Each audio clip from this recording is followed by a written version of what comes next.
Kawwhi was amazing, and you better believe it. Out in Jurassic Park, they are going to be celebrating all night long. Gasol already knew that shot was good. You saw him lift his two hands up in the air. Once you saw him kissing the rim, he was like, this is money. Oh, and then on the flip side, the emotion from Joel Embiid. Yeah, that summer school cry.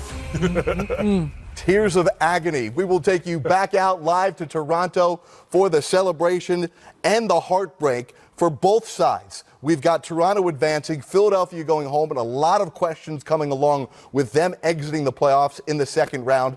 NBA champions Caron Butler, Steve Smith, I'm Jared Greenberg. Thanks for being with us. 92-90, Kawhi Leonard scores 41 points on 39 shots, but he hit the biggest shot, as you heard Kevin Harlan say, in Toronto Raptor history. I mean, this is the reason why he was brought here. And everybody that questioned why the move happened or why, a possible rental of a Kawhi Leonard, this is the reason why. Because he's a player of the caliber that can get you over the hump, and that's exactly what happened. Gave him the ball, you fed him, and he just delivered time and time again. Never questioned. That's exactly what happened. And I loved it because I didn't know what he was going to do, but he started clapping. But it was unreal. You know what? It was Kawhi Leonard, but we also got to say, and Serge Ibaka, what a game he had. Serge Ibaka was extremely efficient, both ends of the floor. There's a lot to digest here, and you keep on blowing past it. No. Steve Smith off the air during our pregame show, during one of our commercial breaks, said Kawhi Leonard's going to hit the game winner. We're going to see what the reaction is afterwards. I tell you, I did. I said that before the game. Yeah, can we go buy some lottery tickets? We said this before the game. I'm staying close to you, not before the shot, but before the game. This is what I thought was going to happen, and that's what I wanted to see. Kawhi Leonard sends the Toronto Raptors to the third round of the playoffs, to the conference finals now, and it's just incredible. A guy who goes in tonight and plays 43 minutes. You round it down.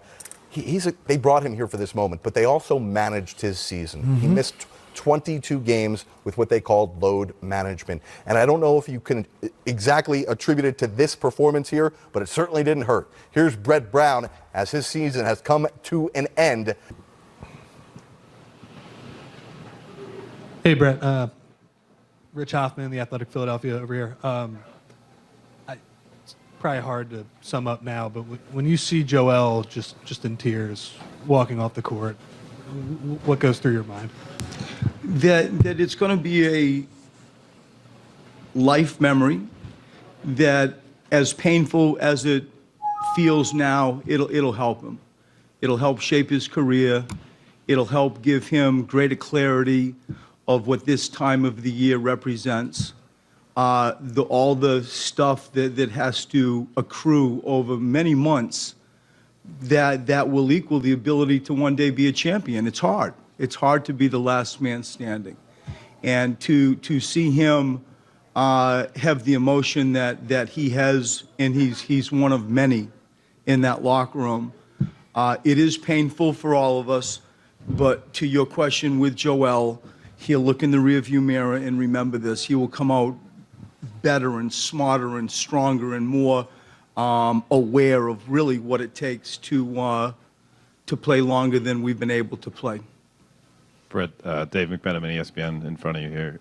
What do you think you guys accomplished over the last two rounds of the playoffs, and how should that be considered moving forward as this team looks to the future? I mean, I think the group incrementally, as I said in the beginning, before we played, has slowly come together. Somebody asked me if it was a game that, sort of defined us, and I believe my answer was like a bunch of instances that added up, that you felt like we were pointing in the right direction. I think our starting group is as talented as any in the NBA. In our bench, we tried to uncover some things with James that I think gave us serviceable minutes. I'm such a fan of Mike Scott and his toughness, et cetera. We experimented with different five men, from Amir to Boban to Greg, trying to figure that out. But I think moving forward, you try to hold on to as much of it as you can, and it's not my area. Elton will be great at this, and I'm sure a large portion of the challenge and the planning is going to be how do you just sort of grow the bench and hold on to as much of that as you can. the starters as you can. Coach Sopan Deb from the New York Times. Two questions. The first of which is that you essentially had three you essentially had three different versions of the team this year. Do you think that if you had more time with that final version, the results might have been different? And secondly, there's been a lot of speculation about your future. I wonder if you've, in the last couple of weeks, had any conversations. Has anyone told you anything about what your future might look like with the organization? Stuff like that, we've talked internally a lot. The club can respond to that. As it relates to, what was the first part of your question? Just about the final version of the team, as in the third version of the starting lineup. I thought they were great. I thought that they ended the season playing good basketball. I thought that they came together from a chemistry standpoint in a real sort of expedited way that surprised me because there's some firepower there. I think that they coexisted well. There were sacrifices made all over the place. Ben as an example, we ended up really playing a lot of middle pick and roll with Jimmy as one example. And I was proud of the way the guys came together. Brett, now that the series is finished, I want to just ask about Ben and what you saw from him this series. He went up against Kawwhi for 7 games, and we saw in the first half as Kawwhi was jacking up all these shots, Ben was in his back pocket and contesting. Can you just speak about the growth of him over these past 7 games, and especially the lessons he'll take about battling someone like Kawwhi? I mean, it's a little bit of a similar answer that I gave with Joel Embiid. At 22 years old, I think that we've seen growth in Ben in the course of these 2 playoff rounds. To have the responsibility to go have to defend Kawhi Leonard, especially in the mood and the mindset that Kawhi was in. He took, 39 shots. Wow. And we give him credit, in some of the shots that Kawhi made. You shake his hand. Other bits, you wish schematically we were a little bit better, but I think Ben's defensive effort and commitment to trying to guard Kawhi Leonard will serve him well. It too will be a memory, I'm certain, that will help better shape his approach, his understanding of playoff basketball. Brett, Sarah Todd, Philadelphia Inquirer. I know that there's probably some larger viewpoints that matter more right now, but if you look at granularly just this game, how disappointing was that they out-rebounded you, especially on the offensive end tonight? Yeah, I mean, the two things that will, you'll think about all summer is that's one of them, and we'll go back and look at it where we could have done better on that, and there were some dry possessions at the end that we put Jimmy in the middle pick and roll. We did some things. JJ had that big bucket. That 3 prior, but there was probably 2 for sure, 3, if I remember correctly, that you needed to get a shot. And I give Toronto credit. They were switching a lot. They were able to keep us in front of them. But those 2 areas, to me, Sarah, are what I'll be curious to go back and look at the tape and remember as I sit here, 15 minutes after the game has ended. Brett, Louis Satzman, Raptors Republic. We might be burying the lead here, but that last shot was on the rim for maybe a lifetime. Do you remember anything you were thinking while that was in the air? I really felt when it hit the rim that it was going to end up going in. It didn't surprise me that it went in. When it hits at that angle and goes kind of straight up, you feel like there is a chance it's actually going to go in. And when it went up, not to pretend like you can forecast anything, it didn't surprise me that it ended up falling in. It did seem like it was up there for a while, but with the way he missed and the bounce of the ball and the fact that it did go straight up and not, go to the right or the left, it's a tough way to lose. That's a hell of a win. That's a tough shot, and what a tremendous series. Brett, could you just elaborate a little bit more on where you see the reasons for promise and the trajectory of this team that you were talking about? I mean, if you just go back, just follow our time in Philadelphia, we won 10 games. We've been through a handful of general managers. We've been through different ping pong balls and draft picks. And now you fast forward, we've won back-to-back 50-game seasons. We came to a Game 7. I think the large majority of this room, didn't really give us a chance. And I'm not throwing that back at you. It's just the way it works. Like, we really weren't given too much of a chance against Toronto. There's lots to be proud of. We got 2 All-Stars that are very young. I think that the culture, the foundation of how we try to work and do things is on point. I'm proud of what we've built. And so now to take that next step, that is the mission, that is the challenge. But I feel like even with the disappointment that I sit here with, I know all the stuff in the background that has gone on. And I'm proud of it. Marcus. Brett, as you think about what happened in the fourth quarter and how the game began, is there anything that you would have done differently? Any things that you would have changed as far as matchups or whatever? As I sit here, I don't think so. I really don't. One of the drive possessions, could you have posted Joel? Maybe. They were coming at him. I thought Joel in the first half did a really good job of just inviting the double teams. And we went to Joe really not thinking he was going to score. We went to Joe so that he could try to pick apart their rotations. They came after him a lot of times on the catch. And so, maybe, you could have got Joe the ball and baited that double team again. I wanted to play with a spread court. But really, Marcus, when I look at it, did you have the right people on the floor? Did you have the right matchups? Mightn't you have tried to stalk Kawhi down more and double team? Maybe. But the fact is it took that shot to end our season. I think when I go back and look at it as we will, I could give you a lot better answers. But on first glance, I don't think so. Hey, Coach, Ryan McNeil, Alex Unfiltered.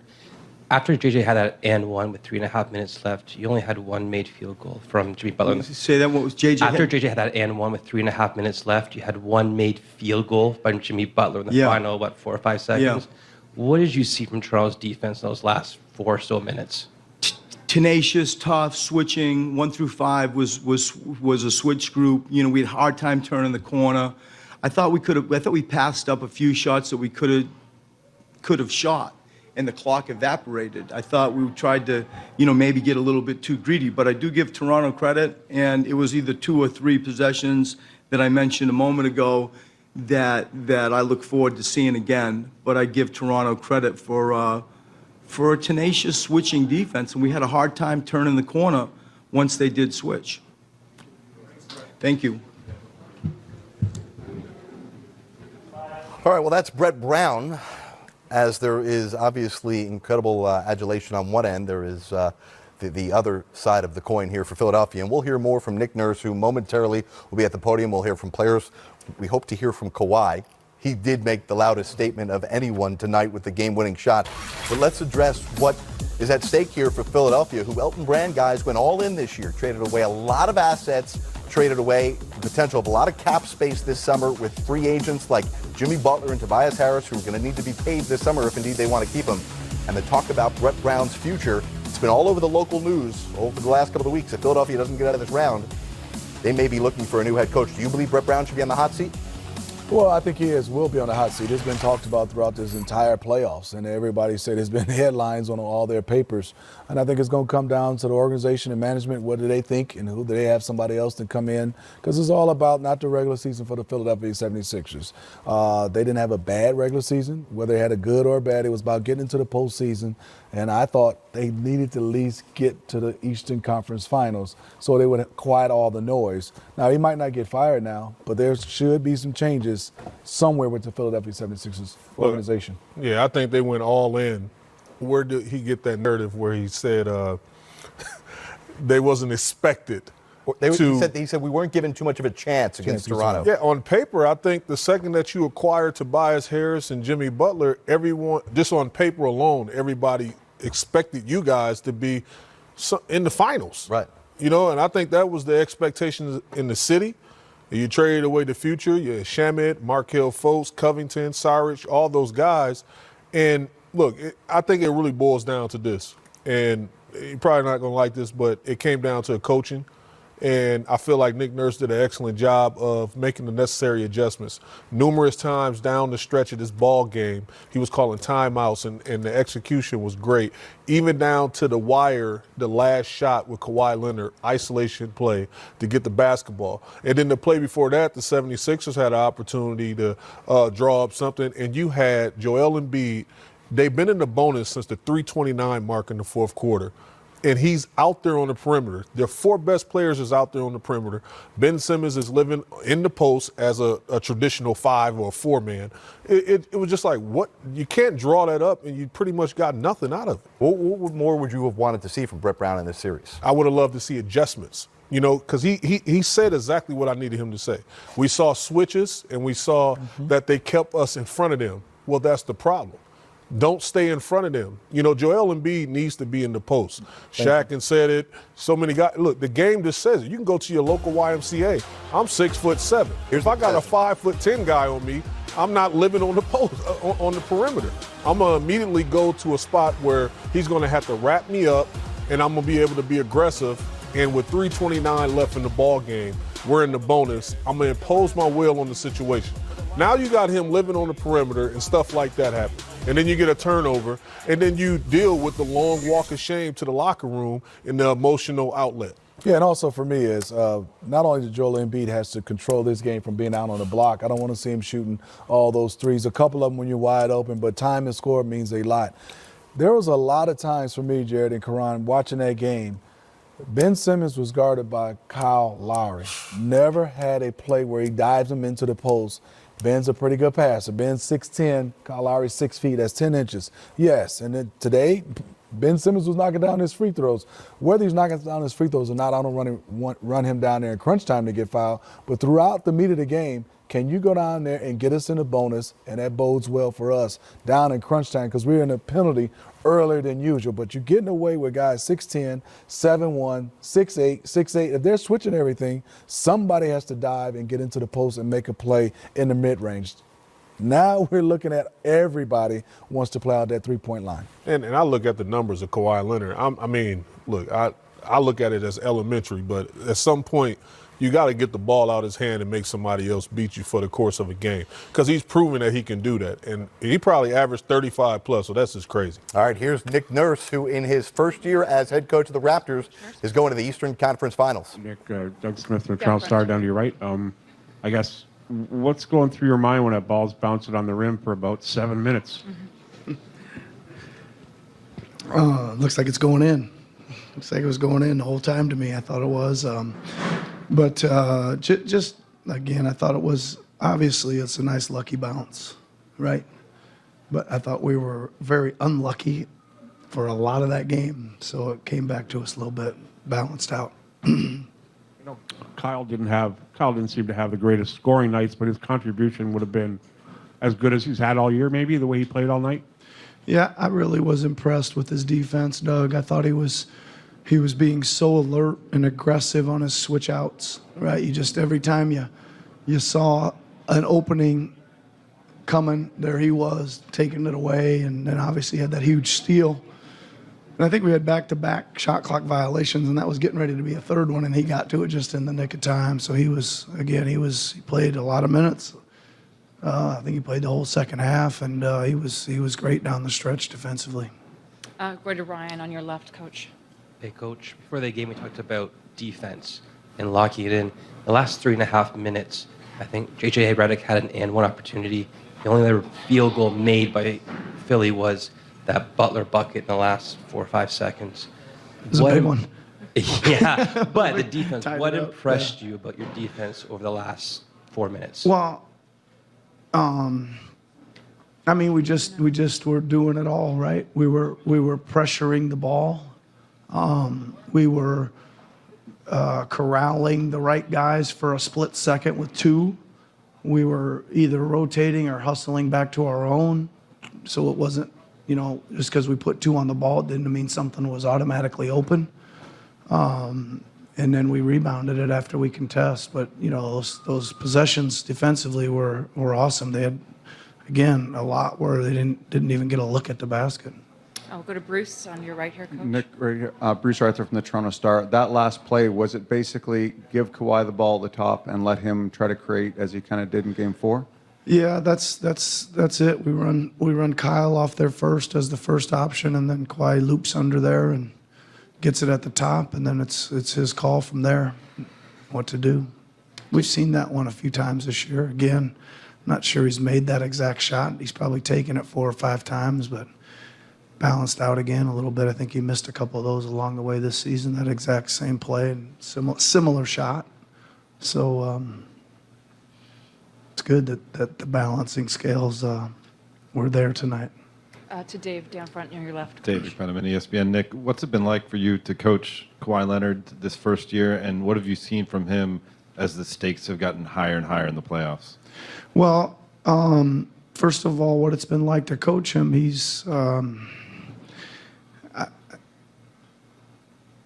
I'm sure I have along the line had a more attentive player, probably one of my walk-ons on one of the college teams I coached that was paying attention.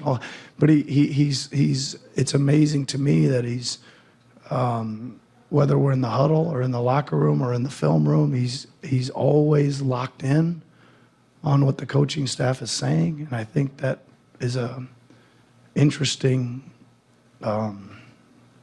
thing about him. Right? He's very coachable. He's focused and pays attention. So I think that's a pretty big statement to say that. But then again, when you get to his play here in the playoffs, it's been at an elite level, right? I mean, determined level. And tonight I thought he was awesome at both ends. And that's again, I think, his uniqueness. Not only can he get you 30. Right, and then anywhere upwards from that. But there's moments when he can just decide you're not scoring either, or I'm going to take it from you, or something like that. And I think that's a pretty amazing thing. We'll go to Sopan in the back. Hey, Coach, Sopan Deb with the New York Times. I was wondering, there's been a lot made in recent years of the Raptors' lack of postseason success. What does this win mean for the franchise as a whole? I mean, listen, the most important thing is that this team is still playing, and I think there's still room for growth with this team, right? I've mentioned it a few times here during both these playoff series that I thought we played a very, very good, hot Orlando team, and if we get through, it would make us better, and this was a very, very good team with unbelievable offensive firepower, size, talent, and we obviously hopefully grew or are continuing to grow through advancing through this series. So that's what's most important to me. Again, I don't think the past has really anything to do with this team. I know it's always there for historical data and we need to compare and stuff, but I don't or won't or can't. All I really care about now is these guys enjoying this for a few hours tonight and then getting their game faces locked back in to prepare for the next round. To John on your left there, Coach. Nick here, Sean Woodley, Raptors HQ. Serge Ibaka tonight, 29 minutes. You shortened the rotation down to 7. You played crunch time. What did you think of Serge's game tonight? Well, he was obviously really big out there, right? He had a couple offensive putbacks. He rebounded. He was rim protecting. I'm not sure if he blocked any shots or not, but he was maybe altering a few, and he grabbed a few rebounds.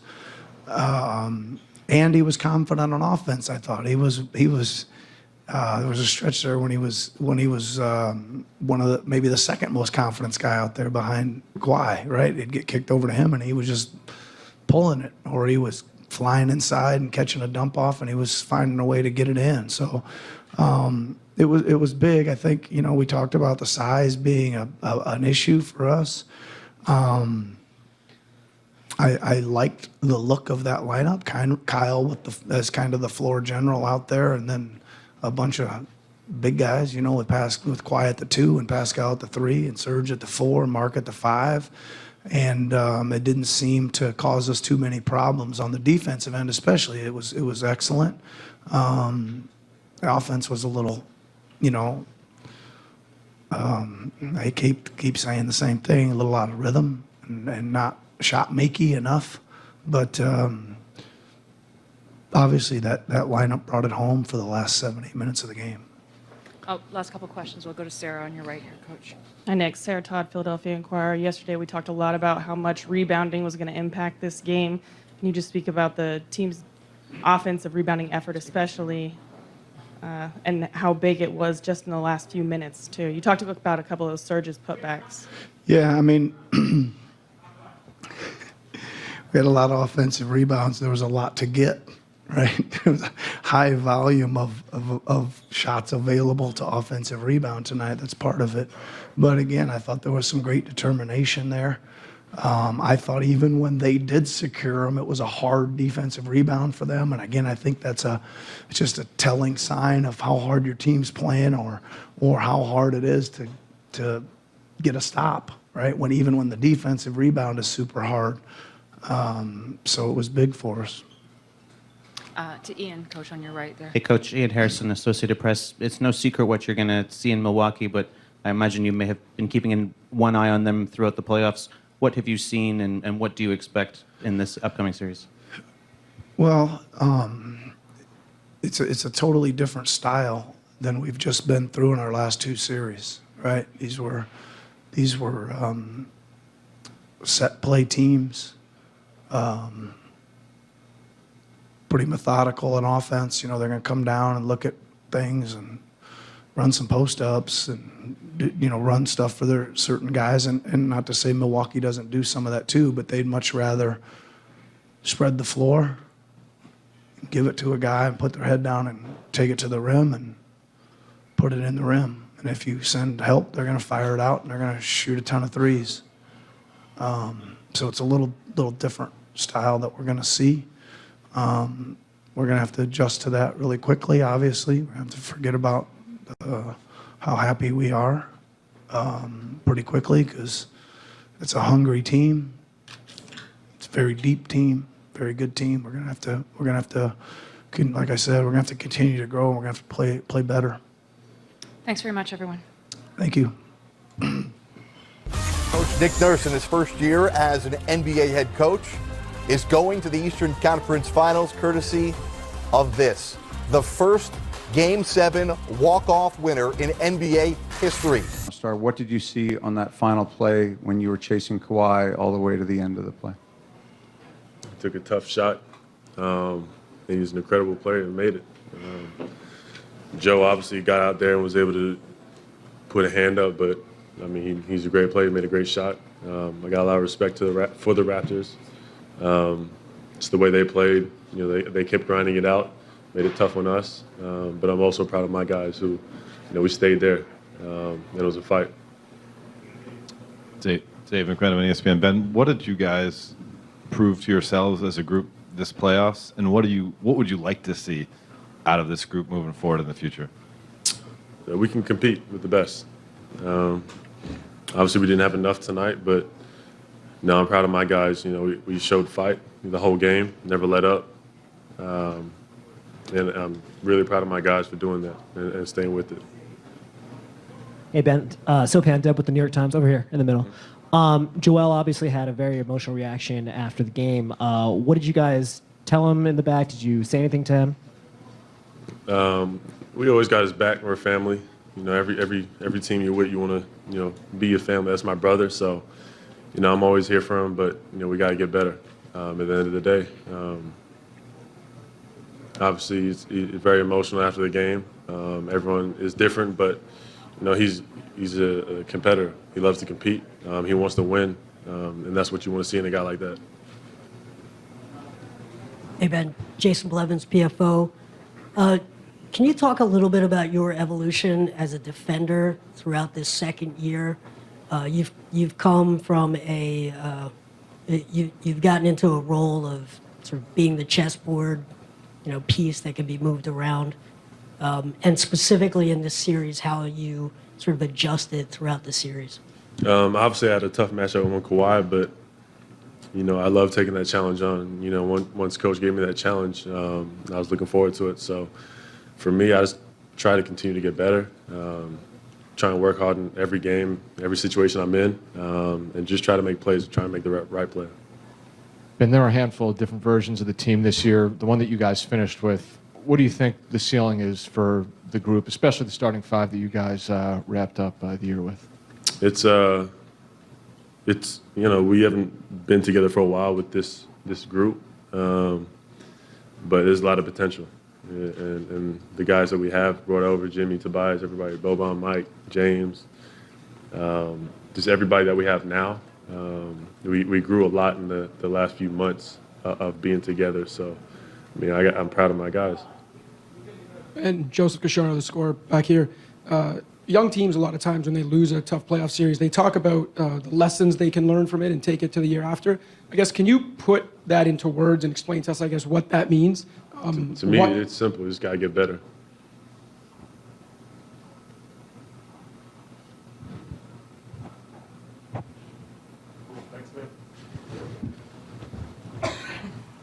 All right, clearly a difficult loss here in Game 7 for Ben Simmons. Interesting note that our researcher Kevin Cottrell points out. Sixers 4-0 this postseason when Simmons scores 15 points or more. Simmons scores 13 tonight, and they lose by 2. Ouch. All right, let's go back out to the podium. Thanks for that reaction, guys. That was tremendous. That was back out to Kyle Lowry here, who's at the podium. Bruce, down into your right, Kyle. Kyle, Bruce Arthur from the Toronto Star. Can you take us through your view of the last play and what it meant on this night for this game, for this franchise, for that ball to bounce 4 times and then drop? My view was staying in the other corner. So I didn't have a really good angle on it.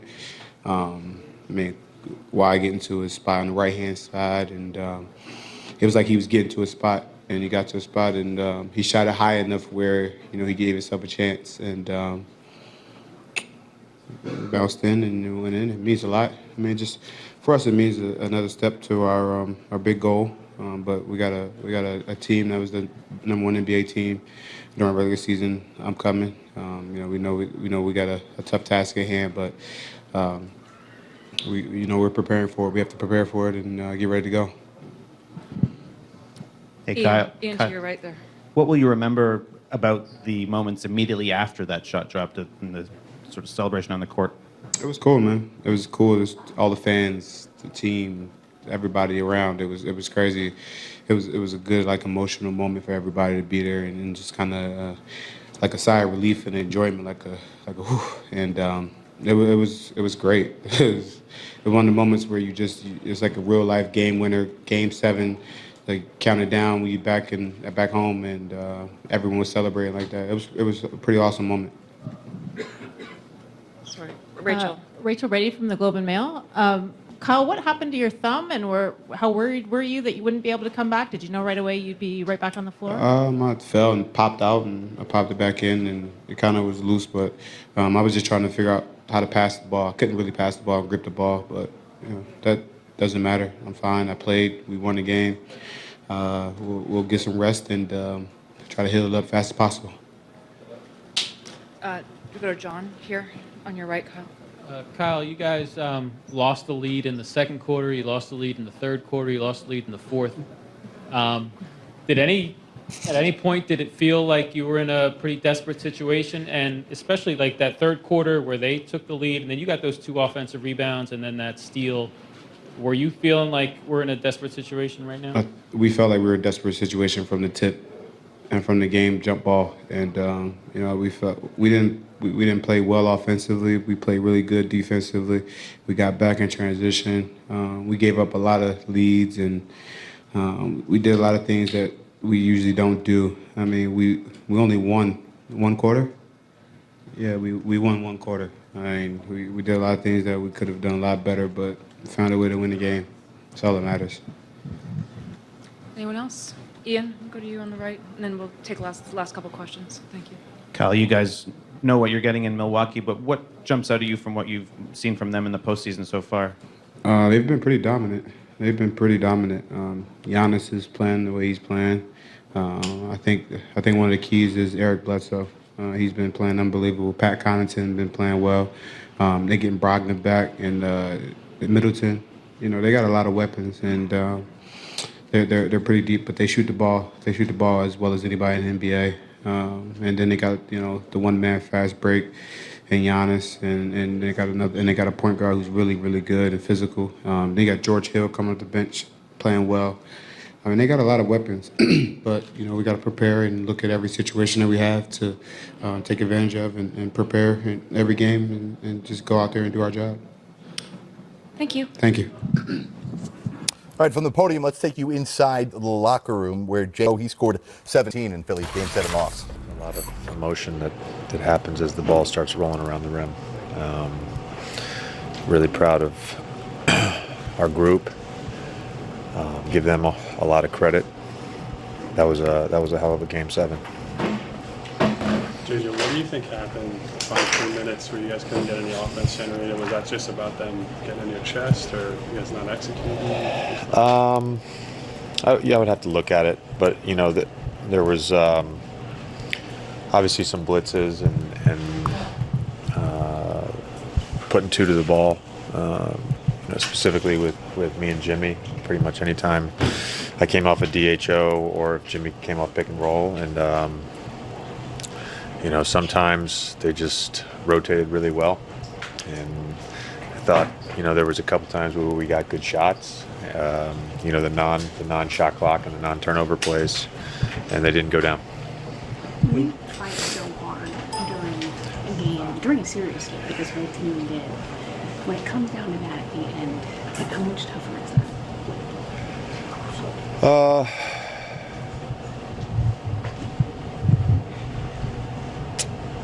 Very loaded question. I don't know how to answer that. Sorry. When you see Joel in tears, what's going through your mind there? Don't want to answer that one either. Sorry. What does this ring for you in terms of heartbreaking losses? I mean, I don't know how to answer that question. There comes a point in time where, they're all heartbreaking at this time of year, and I think I've said this before in different points in my career, but you're grateful, for this experience and the people. So, yeah. If you feel comfortable sharing, if you don't, that's okay. But obviously we see the emotion. It's not just you, it's the other guys too. What is it about, this group and where you guys are at that it is obviously so emotional? Well, we play a team sport, and the beauty of team sports is having connections with other people, and it's what makes our game beautiful. It's why I enjoy playing basketball. And it's not just teammates, it's coaches, it's support staff, trainers, people in the video room who work 18-hour days every day during the season. I mean, you go down the list. So you're experiencing it not just with 14 other guys on the court, but with 50, 75 other people along the way that you build relationships with. And I think sometimes as you kind of come back to the locker room and you start processing what just happened, that's the first thought that comes into your mind is not seeing those people every day. They're an extension of your family, essentially. So that can be emotional. Thanks, JJ. Thanks.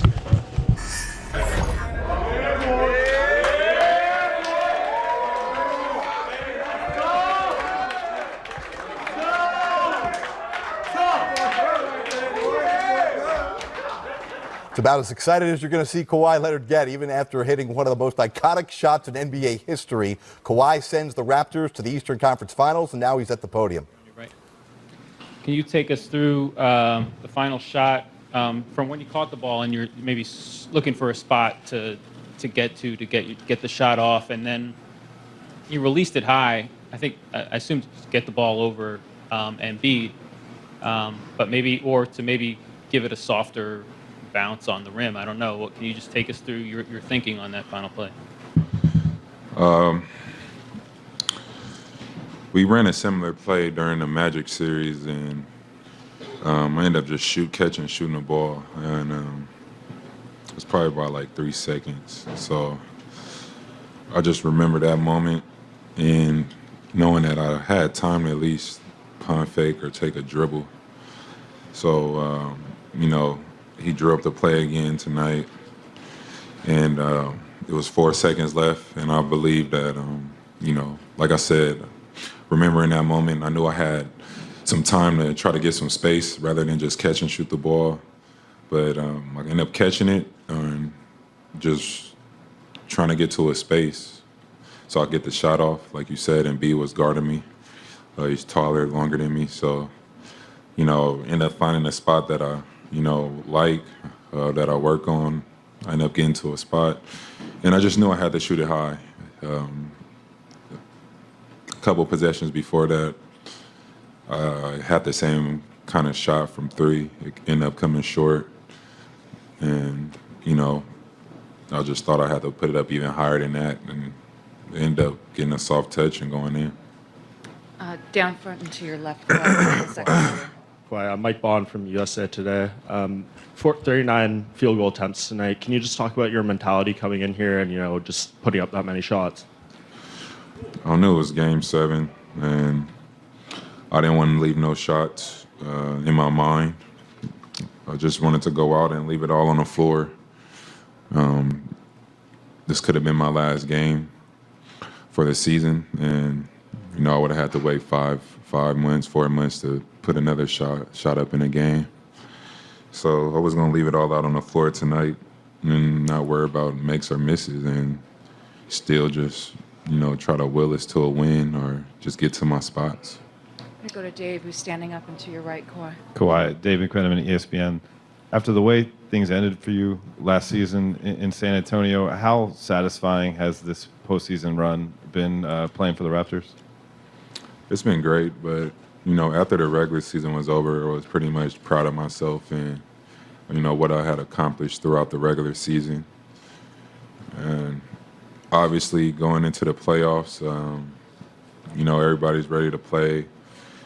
This team is, hungry to reach a goal that we've been striving for all year. And, just being able to, what I, went through last year with the injury and, just believing in myself and knowing what I'm feeling, just taking my time and, I was able to, get healthy and, feel right. And he was feeling good, and, I was able to play at the start of the season. I'm going to go to Michael Grange, who's in the back and to your right. Kawwhi, Michael Grange from Sportsnet. When you hit that shot and it's kind of bouncing on the rim and then it goes down, you just get swarmed by your teammates. I mean, what was that experience like, just making it in front of your own bench and being able to share it with those guys? It was great. That's something I never experienced before. Game 7, game-winning shot. So it was, a blessing to just be able to, get to that point and make that shot and feel that moment. And it's something, I could look back on in my career. We'll go to Bruce, who's in the middle there. Bruce Arthur from the Toronto Star, right down the middle here, Kawwhi. On a night, that was, by the way, that was the first buzzer-beating Game 7 winner in NBA history, so no one had ever felt that before. All night, this was a game where a lot of people struggled with shots. You had shots that you've been very comfortable taking all season that just didn't go. What was it about this game that made it difficult from beginning pretty much to the end? Sixers was a great team, very talented. Just Game 7, we were playing against a team like that, team like us. No one wants to lose, and everything's on the line, and you don't want to make no defensive mistakes to give the opponent an opportunity to score an easy look. And I just feel like both teams played that way on both ends of the floor. And unfortunately, we ended up winning this game shooting 38%. And, it was a grind. Like you said, guys didn't make good shots, wide open shots early. And we just kept fighting, kept swinging, kept shooting. And eventually in the fourth quarter, we knocked some down. They were big. We'll go to Greg, who's standing up at the back. Kawhi, I don't think many people around here have seen that kind of emotion out of you at any time throughout this season. I'm sure you've had moments like that, but can you just talk about what that release was like? What it felt like and what you're feeling right now. Pretty much. I'm a guy that acts like I've been there before. So probably the last time you probably see me scream is like when we won. So whenever it's like a moment where I haven't really experienced, I probably try to give some emotion, show some emotion, and let it just come out. So, tonight was one of those nights. I've never been in that situation before, and like you said, it's the first shot somebody hit a game winner in Game 7. So I just showed emotion, and it was great. It was a great feeling. I'm just happy that we can move on to the next round. We'll go to Sirat, who's standing up and to your right as well. Sirat Sohi, Yahoo Sports. Was there any extra bit of gratification in hitting that shot after missing that free throw? Definitely. I was very mad. I tried to race down and get a rebound. Probably should have sprinted back to give some help on that layup Jimmy made. But after that, I was just like, whatever play drove up, I'm about to get to my spot and shoot it with confidence. And, things happen for a reason, I guess, and went down. Last couple questions. Standing up at the back to your left, Kawwhi. Kawwhi Zarita from EBC Sports Philippines. Can you just touch on what it's like playing in an environment like the Toronto fan base? It was great. We needed them tonight.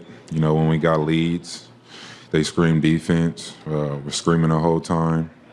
It was amazing. When guys are shooting free throws, they're screaming the loudest they can. It was a fun experience. They've been great all year. We needed them, man.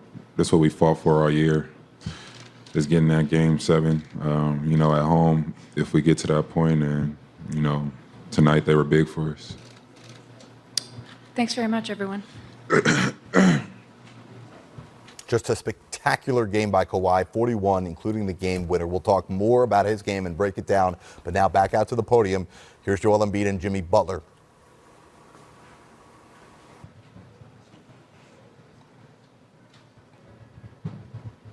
Jimmy, right here down to your left, Mike Bond of USA Today.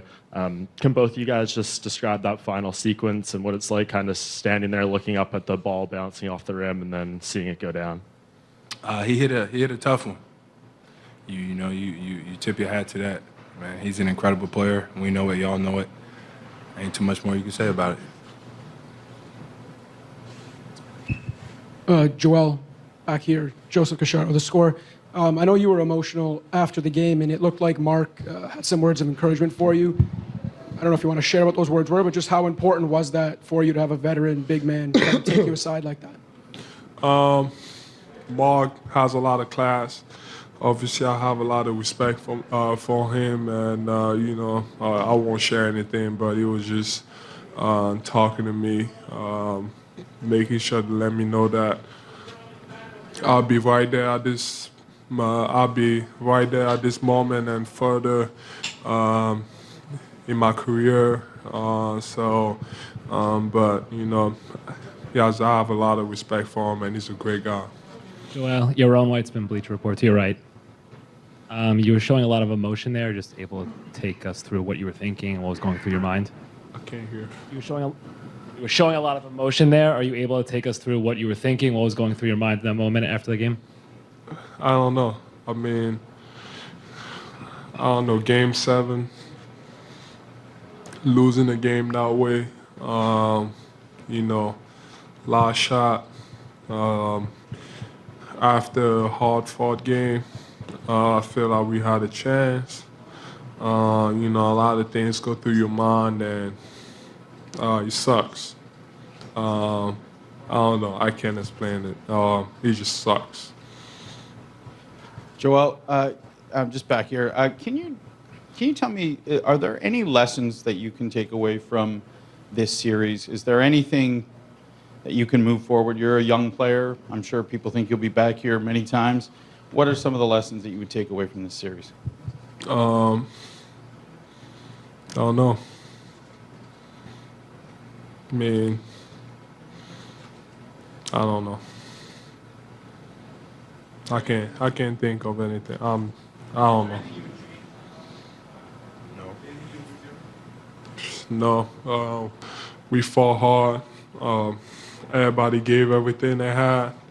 You know, we could have made some more shots, but it's basketball. Sometimes it's gonna fall, sometimes not. You know, I felt like, you know, everybody left everything on the court. You know, from the coaches to the players to the guys in the locker room. Feel like everybody had us prepared and we gave everything.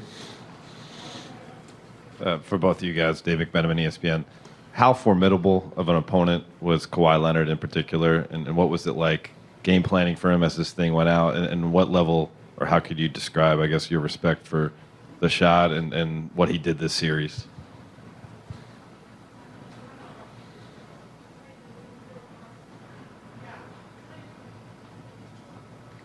Go ahead. I don't even know what formidable means. Great player, obviously. No, he did his thing.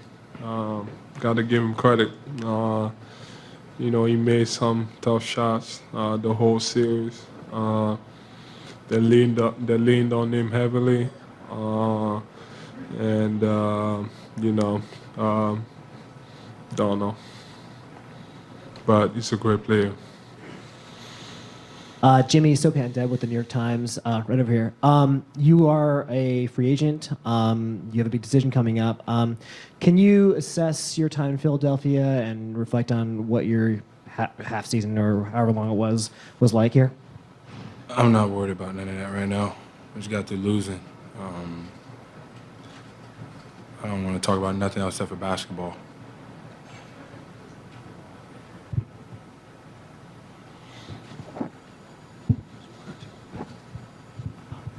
Jimmy, Michael Lee, straight ahead. After you made the layup, just what were emotions about maybe extending this game, going to overtime, and then was anything said in the locker room? Did you guys try to maybe get guys to maybe kind of let the emotions flow, or what was the mood like in the locker room after? I say the same thing, and that's just to keep your head high. You know, we had a hell of a season. And it's tough. Nobody likes to lose, not that way at that. But they did their job. Like, they played a great game of basketball. They executed. I felt like we did as well. We just came up short in the end.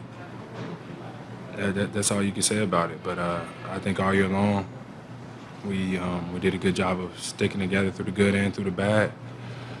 It was definitely a fun run. Joel, you've been here for almost all of the process. Where would you say the process is right now? And you just played the most minutes you've ever played in regulation. Are you tired? I don't give a damn about the process. And no, I'm not tired.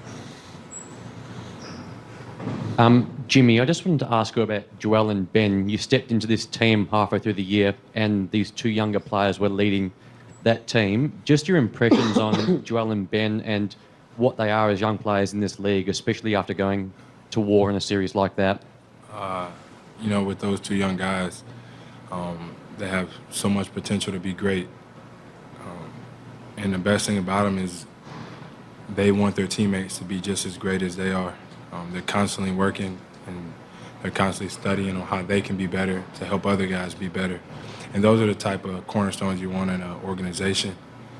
They compete, they hate to lose, and they bring it every single day, man. I have nothing but good things to say about both of them. And obviously, I know they're going to continue to get better. They're going to go down in history, and they're going to do some special things in this league. Joël, ici une question en français, si vous permettez. Cédric pour Choc FM Toronto.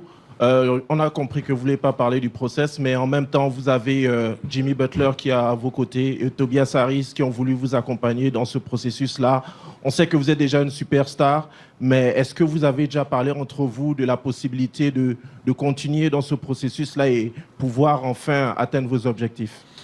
Comme il a dit, en ce moment, je ne veux pas parler de ce qui va se passer pendant cet été. On vient de perdre un match dans Septembre. Septembre. Thanks, guys.